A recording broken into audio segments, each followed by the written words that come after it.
Morning students, आपका जो revision था वो चल रहा था और आपके लगभग 3 चैप्टर्स विद पोएम रिवाइज भी हो चुके थे। आपका जो 4 चैप्टर है आ ट्रूली ब्यूटीफुल माइंड, वो हम आज रिवाइज करेंगे। जो ट्रूली ब्यूटीफुल माइंड है वो किसकी स्टोरी है? एल्बर्ट आइंस्टीन की। मतलब वास्तव में क्या बताया गया कि आइंस्टीन का जो माइंड था वो बहुत ही ब्यूटीफुल था। ब्यूटीफुल का मतलब इंटेलिजेंट थे आइंस्टीन। कौन नहीं जानता है आइंस्टीन को? तो ये एक तरीके से आइंस्टीन की लाइफ का एक बायोग्राफिकल स्केच कह सकते हैं। बायोग्राफिकल स्केच मतलब उनकी लाइफ के कुछ इवेंट्स इसमें दिए गए हैं, जब उनका जन्म हुआ था, उनके बचपन के, उनकी मैरिज के, उनके थियोरी के और उनके डेथ के। तो जो उनकी लाइफ के पूरी जो बायोग्राफिकल स्केच है वो आपके इसमें दिया गया है। तो बताया क्या गया था कि एल्बर्ट आइंस्टीन का जन्म कहाँ पर हुआ है? जर्मनी में, जहाँ का हिटलर था। और जर्मनी की कौन सी सिटी में? उल्म में हुआ था। तो जब उनका जन्म हुआ था तो कोई ये नहीं कह सकता था कि वो इतने ग्रेट बनेंगे। वास्तव में अगर किसी बच्चे का जन्म हो तो आप उस टाइम पर कैसे कह सकते हो कि ये बच्चा आगे जाकर बहुत ग्रेट बनेगा?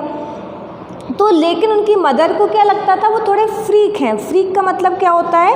असामान्य टाइप के हैं, क्योंकि आइंस्टीन का जो सिर था ना वो बाकी बच्चों से बड़ा था।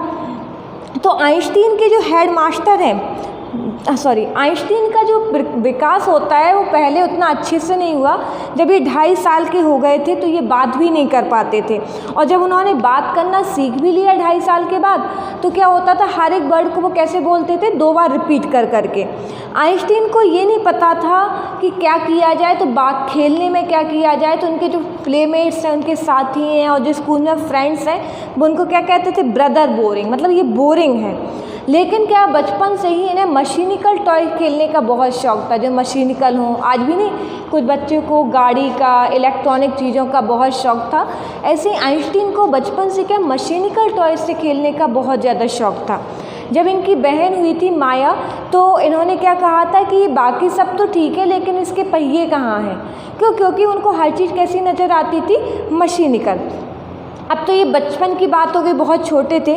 उसके बाद जब ये स्कूल गए तो इनके हेडमास्टर ने क्या कह दिया था इनके बारे में कि आइंस्टीन कोई भी प्रोफेशन चुन ले लेकिन उसमें उनका कुछ होने वाला नहीं है, मतलब वो कोई सक्सेसफुल इंसान नहीं बन सकते हैं।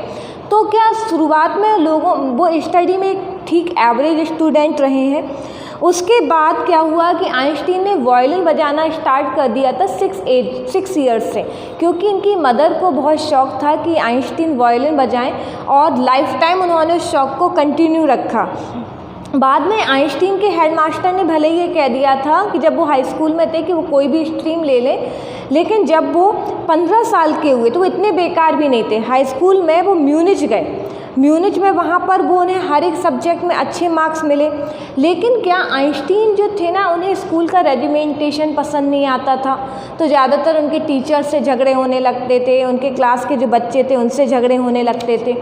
इवन वो अपने आप को स्कूल में फिर इतना घुटन महसूस करने लगे थे कि उन्हें लगा कि अब वो स्कूल हमेशा के लिए छोड़ दें तो बेटर होगा। उसके पहले क्या हुआ था, आइंस्टीन की जो पेरेंट्स थे ना वो मिलान में शिफ्ट हो गए थे, एक जगह थी, और वहाँ पर उन्होंने आइंस्टीन को छोड़ दिया था अपने रिलेटिव्स के पास में स्टडी करने के लिए। तो आइंस्टीन क्या चाहते थे कि उनकी एजुकेशन कहाँ पर हो? स्विट्ज़रलैंड में, जहाँ पर जर्मन लैंग्वेज बोली जाती है। और उनको क्या लगता था स्विट्ज़रलैंड का जो माहौल है वो म्यूनिच, जहाँ पर वो पहले पढ़ते थे, उससे ज़्यादा उदार है। अब क्या हुआ, आइंस्टीन और बड़े हो गए क्योंकि हाई स्कूल इंटर इनका सब हो गया। उसके बाद इनके साथ की एक स्टूडेंट थी मिलेवा मैरिक। मिलेवा मैरिक में आइंस्टीन का बहुत इंटरेस्ट हो गया। उनको क्या लगता था ये बहुत ही क्लेवर क्रीचर है, मतलब बहुत होशियार है। और मिलेवा कहाँ की थी? सर्बिया की। और उस टाइम पर दोनों ही एक दूसरे से लव करने लगे।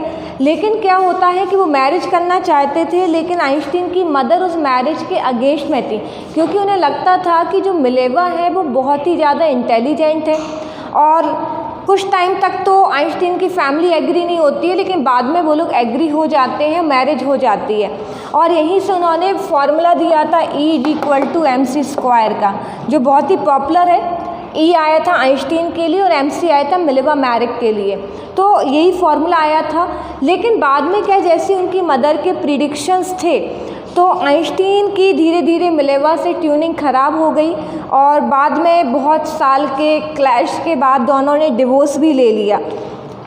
अब इसके बाद क्या हुआ, आइंस्टीन बीच में एक वर्क भी मिल गया था, उनका जो एकेडमिक वर्क था वहाँ पर ये एक बर्न जगह पर थी, वहाँ पर पेटेंट ऑफिस में एक असिस्टेंट के रूप में वर्क करने लगे।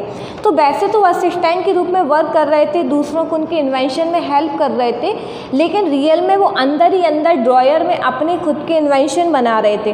तभी तो अपनी डेस्क ड्रॉयर को बोलते हैं ब्यूरो ऑफ पेटेंट फिजिक्स।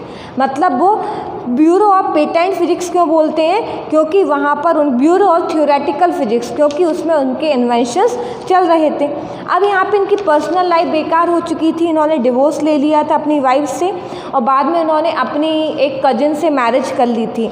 अब यहाँ पर क्या होता है कि आइंस्टीन को सबसे ज़्यादा पॉपुलैरिटी कब मिली, जब 1919 में उन्होंने पहले एक थ्योरी लिखी थी और जब बाद में वहाँ पे सोलर एक्लिप्स हुआ तो प्रूव हो गया कि आइंस्टीन ने जो थ्योरी दी थी वो एकदम रेलिवेंट थी, तो उससे आइंस्टीन का काफ़ी नाम हुआ।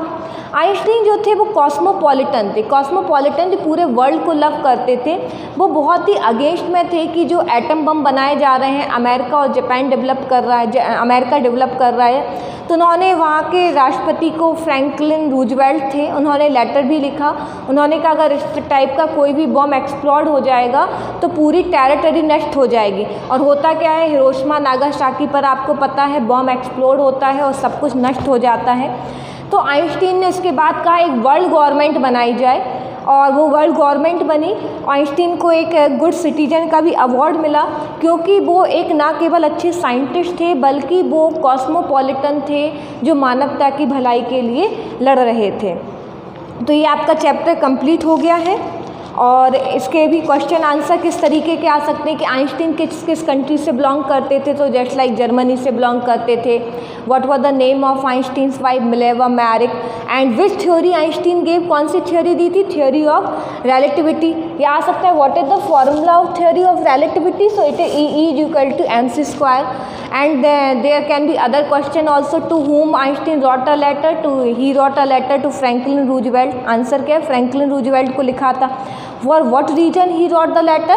To stop the progress and developing of atomic bomb, इसके लिए लिखा था। तो इस तरीके से जो ऑब्जेक्टिव क्वेश्चन होंगे, क्योंकि आपके शॉर्ट क्वेश्चन तो मैं ऑलरेडी लिखा चुकी हूँ और ये तो रिवीजन में आपको बताया जा रहा है, तो आपके ऑब्जेक्टिव आएंगे तो उसी बेस पर होंगे। आप अपनी प्रिपरेशन बनाए रखिए।